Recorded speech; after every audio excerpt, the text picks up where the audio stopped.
안녕하세요. 여러분은 악마가 살아있다고 생각하시나요? 전 얼마 전에 살아있는 악마를 보고 치를 떨리는 경험을 했습니다. 아직도 생각하면 분이 안 풀리고 너무나 답답한데요. 정말 힘들게 더 이상 이런 일이 벌어지지 않았으면 하는 마음에 사연을 작성해 봅니다. 저와 아내는 공장에서 만났어요. 제가 아내보다 나이가 많은 연상이었고 공장에 먼저 들어와서 일을 하고 있었죠. 아무래도 몇 년 일찍 들어오다 보니까 공장에 대해서 아는 것도 많았고, 그래서 뒤늦게 들어온 아내에게 이것저것 많이 알려주었습니다. 사실 생산직 공장 일을 해보신 분들은 아실 수도 있는데, 여기 공장에 들어오는 사람들 중에 제대로 된 사람이 거의 없다고 보시면 되어요. 맨날 일하다가 도망가거나, 솔직히 이런 말하기 좀 죄송하지만 바닥에 용변을 놓고 가는 사람도 있습니다. 공장이다 보니까 일이 힘들어서 짜증내고 이런 거는 충분히 제 상식선에서 이해가 가능한데, 그 이상의 것들은 저도 정말 이해하기 힘들더라고요. 왜 그런 짓을 벌이는 것인지는 알 수가 없었습니다. 화가 나도 시간이 지나니까 그래, 체념하는 지경에 이르더라고요. 그렇게 전 이상한 사람들 속에서 일을 하고 있을 때 지금의 아내가 돌아오게 되었고, 아내의 성격은 너무나 순하고 온순해서 조금만 이곳에 방패 없이 있어도 금방 상처받고 때가 묻을 것 같았어요. 전 그런 그녀가 걱정되었고, 나름 짬이 좀 있는 제가 사람들에게 상처 안 받고 잘 대처하는 법, 이런 것들을 알려주면서 꽤나 많이 친해졌습니다. 아무래도 외딴 곳에, 공장만 있는 곳에 젊은 남녀 둘이 있으니까 자연스럽게 사랑의 감정이 올라오기 시작했지요. 전 조금 망설이다가 그녀에게 먼저 손을 내밀면서 고백을 하게 되었고, 그렇게 저희는 교제를 시작했어요. 굉장히 떨리는 교제였고, 전 그녀와 함께하는 나날들이 마치 솜사탕, 구름 위를 걷는 것처럼 기분이 좋았습니다. 평생을 하고 싶다는 생각이 들수록 지금 내가 있는 이 위치가 너무나도 보잘것없는 것처럼 보이더라고요. 그녀에게 이런 모습으로 고백을 하기 싫었던 저는 공장을 나왔습니다. 그리고 결심을 한 게 기술을 배우자 마음을 먹었어요. 기술을 배우려면 일단 돈이 있어야 하는데, 제가 공장 일을 하면서 모아둔 돈이 있었고, 그 돈으로 아는 형님에게 부탁을 해서 한 정육점에 저를 좀 써달라고 했죠. 얼핏 들은 건데 정육점에서 일하는 게 좀 천해 보일지라도 이게 하려고 하는 사람들이 별로 없어서 젊은 사람들이 하면 정말 많은 돈을 벌 수 있다. 잘 버는 사람들은 달에 1,000만 원은 그냥 쉽게 가져간다고 말해준 겁니다. 이거 정말로 매력있다. 내가 하면 딱 좋겠다. 난 머리 쓰는 거 말고 힘 쓰는 거를 잘하니까 라고 하면서요. 그렇게 제가 그곳에서 일을 할 수 있게 되었고, 형님에게 깍듯하게 예를 갖추어서 일을 배웠어요. 아무래도 소발골하고 이런 게 날카로운 칼을 쓰다 보니까 한눈 팔다가 온몸이 상처투덩이가 될 수 있었거든요. 최소 내가 목표로 하는 금액을 벌기까지 많은 시간이 걸릴 게 뻔했고, 저는 초조했지만 그녀에게 딱 4년만 기다려주면 내가 정말 안정적으로 돈 모아서 당신에게 청혼한다고 했죠. 그녀는 따뜻한 미소를 지으면서 자기야 걱정하지 마. 나 어디 안 가. 마음 편하게 기술 배우고 있어. 나도 이젠 공장에서 벗어나서 내가 할 수 있는 전문적인 일을 시작하려고 하면서 저에게 말해주는 겁니다. 얼굴도 이쁘고 말하는 것도 이쁘고 마음씨까지 아름다운 그녀에게 전 평생을 사랑해줄 수 있을 것만 같은 기분이 들었어요. 그렇게 전 제 일에 집중을 했고, 그녀는 자신의 일을 찾아갔습니다. 공장에서 나온 그녀는 자기가 평소에 좋아했던 레진 공예라는 일을 시작했어요. 전 사실 레진 공예가 뭔지 잘 몰랐거든요. 미국에서 건너온 에폭시랑 이런 것들을 합쳐서 공예 일을 하는 건데, 손재주가 좋은 그녀는 그런 일을 하는 거에 소질이 있어서 국가에서 연결해주는 직업 전문 학교를 들어가 그거 관련한 일을 배워서 시작한 겁니다. 쾌쾌한 공장에서만 일을 하다가 본격적으로 남들에게 떳떳하게 말을 할 수 있는 직업을 가지게 되었으니까 얼마나 기분이 좋았겠어요. 전보다 훨씬 더 자신감 있고 자존감이 올라간 모습으로 저를 대하는 그녀가 전 무척이나 보기 좋았습니다. 그녀 정말 내 눈에 들어온 순간부터 내 온 마음을 다 줄 수 있게 만들었어. 나 앞으로도 그녀와 함께하기 위해서 나의 능력을 정말 열심히 키울 거야 하고 굳게 다짐했습니다. 그렇게 교제한 지 4년 만에 전 정육점에서 인정을 받으면서 높은 봉급을 받고 일을 할 수 있게 되었고 빠르게 생활이 안정이 되었어요. 그동안 공장 일하면서 모은 돈이랑 이런저런 것들을 합치니까 꽤 나오더라고요.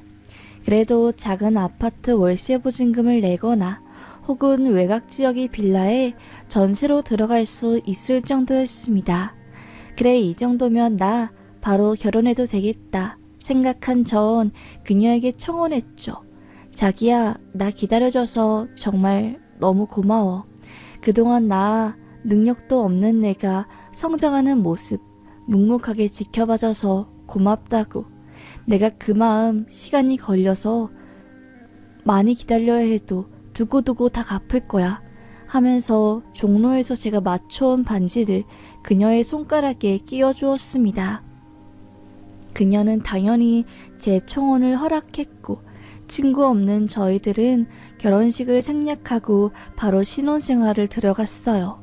원래는 제가 결혼 비용 아낀 돈으로 오랜 기간 동안 해외여행을 가려고 했는데 아내가 비행기 자기 못한다고 이상하게 밀폐된 공간에 있으면 식은땀이 나고 혈압이 올라가고 숨이 가빠지는 느낌이라서 너무 힘들다고 말했어요. 어쩔 수 없었죠. 아내와 해외여행도 가고 맛있는 것도 먹고 정말로 너무너무 하고 싶은 게 많았는데 알겠다고 하면서 전 그녀와 함께 비행기를 안 타고 갈 수 있는 곳은 다 갔습니다. 제주도도 배를 타고 가고 나름 그것도 꽤나 재미있었어요. 사실 저희 둘 다 거의 고아처럼 지냈거든요. 전 아빠 밑에서 자랐다가 제가 26살이 되었을 때 아버지께서 폐암으로 돌아가시고 그때부터 혼자 살기 시작했어요. 그리고 아내는 아주 어린 나이에 아빠와 엄마가 이혼을 하고 동생은 아빠의 손에 자기는 엄마의 손에 갔다고 하더라고요.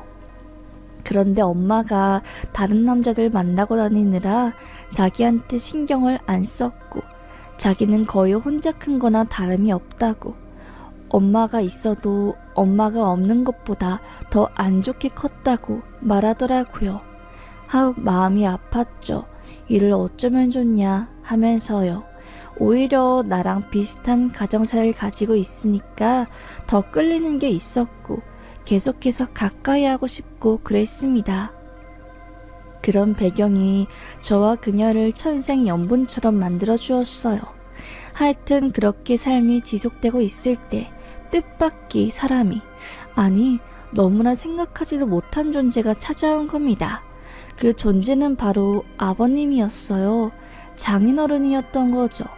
제가 일하는 곳에 갑자기 한 남자가 불쑥 와서 제 이름을 부르더라고요. 자네가 박지성인가? 네? 네, 맞습니다만 무슨 일이시죠? 그리고 어떻게 제 이름을 아신 거죠? 하면서 저는 물었어요. 그러자 그 남자가 내가 신애라 아빠일세. 에라가 아빠가 있다고 말 안 했나? 하면서 악마의 미소를 짓는 겁니다. 제가 왜 악마의 미소라고 말을 했냐면 얼마나 술을 많이 마신 건지 이빨이 사가가지고 웃을 때 악마처럼 보였어요. 순간 섬뜩하더라고요. 정육점 뒤에서 그 모습을 지켜보고 있던 형님이 제 뒤로 와서 야, 진짜 네 장인 맞아? 뭐야? 라고 할 정도였습니다. 전 몰라요 형님. 나도 처음 본 장인이에요.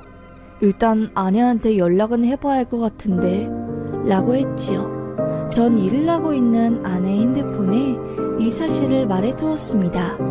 그런데 아내는 일을 하고 있어서 제 문자를 보지 못했던 거죠. 일단 저도 일을 해야 했기 때문에 장인이라는 사람에게 바빠가지고 나중에 다시 찾아오시면 안 되냐고, 아직 아내에게 장인관에서 들은 이야기가 하나도 없어서 저 좀 당황스럽고 곤란하다고 하면서요. 장인은 또 악마의 웃음을 지으며 허허허 그래 하고 가게를 나갔어요. 장인이 가게를 나가자마자 쎄한 공기가 확 빠지면서 뒤에 있던 형님들이 야, 진짜 뭐 저런 사람이 있냐? 몇 마디 하지도 않았는데 여기 공기를 확 가라앉게 만들고, 나 참 진짜 너무 무섭네. 이건 아니다 싶다. 왜 이러냐 여기? 나 무서워 진짜. 야, 저 사람 너 아내한테 꼭 물어봐. 진짜 장인이 맞냐고. 쎄하다 쎄 라고 하면서 그 큰 장정들이 180이 넘고 몸무게 다들 평균 80kg가 넘는 사람들이 한숨을 푹 쉬면서 말할 정도였지요. 그만큼 말로 표현할 수 없는 쎄한 기운은 엄청났습니다.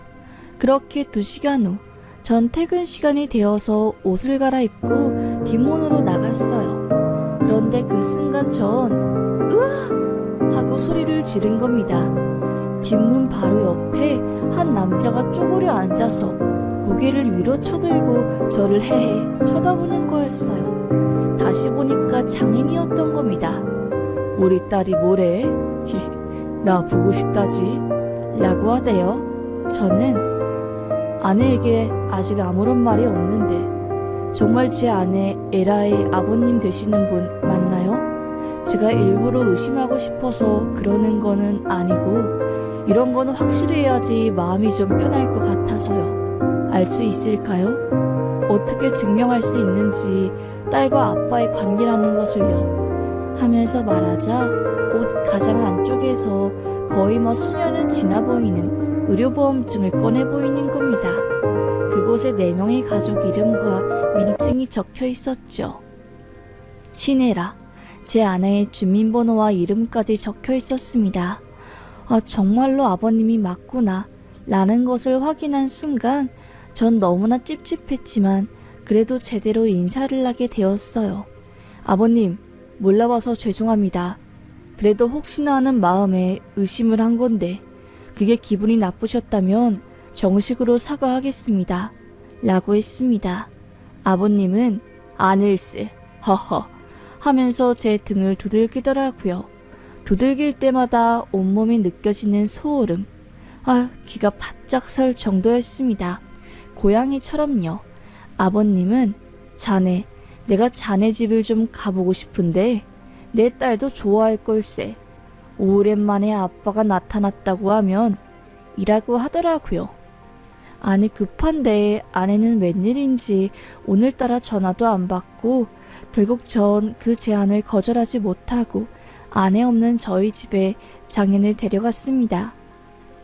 진짜 함께 있는 1분 1초가 1시간처럼 느껴지더라고요. 그때 삐삐삐삐 거리면서 아내가 들어오는 소리가 들렸고 전 바로 식탁에서 일어나서 자기야! 하고 마중을 나갔습니다. 아내는 나 전화기가 꺼져서 문자 메시지 온 것만 확인하고 내용은 못 봤어. 여러 개 왔던데 무슨 일이야? 야! 하면서 말을 하던 도중에 갑자기 고래 소리를 지르는 겁니다. 아버님이 얼굴을 보고 소리를 지른 거였어요. 아니 여기가 어디라고? 어떻게 내가 사는 곳을 알고 온 거야? 하면서 아내는 순식간에 손을 발발 떠는 겁니다. 전 뭔가 내가 모르는 둘만의 무슨 일이 있었구나 라는 것을 직감적으로 느꼈고 아내에게 눈치를 보냈어요. 무슨 일이냐고요. 아내는 고개를 돌려 장인을 보면서 어떻게 내 남편 찾아하고 우리 집까지 온 거냐고 설명을 좀 해보라고 하면서 말을 하더라고요. 장인은 내가 죽을 때가 되었대. 폐암이라는데 병원에서 항암 치료하는 건 의미 없을 것 같고 그래서 죽기 전에 우리 딸들한테 사죄를 하려고 왔지. 미안해 아빠가 잘 못해줘서. 아빠 이제 살아봤자 몇 년 살지도 못하는데 좀만 신세를 좀 지면 안 될까? 라고 하는 겁니다. 솔직히 너무나 뜬금없는 아버님이 제안에 아내와 저 모두 눈이 휘둥그레졌어요. 아내는 싫다고 명확하게 말했지만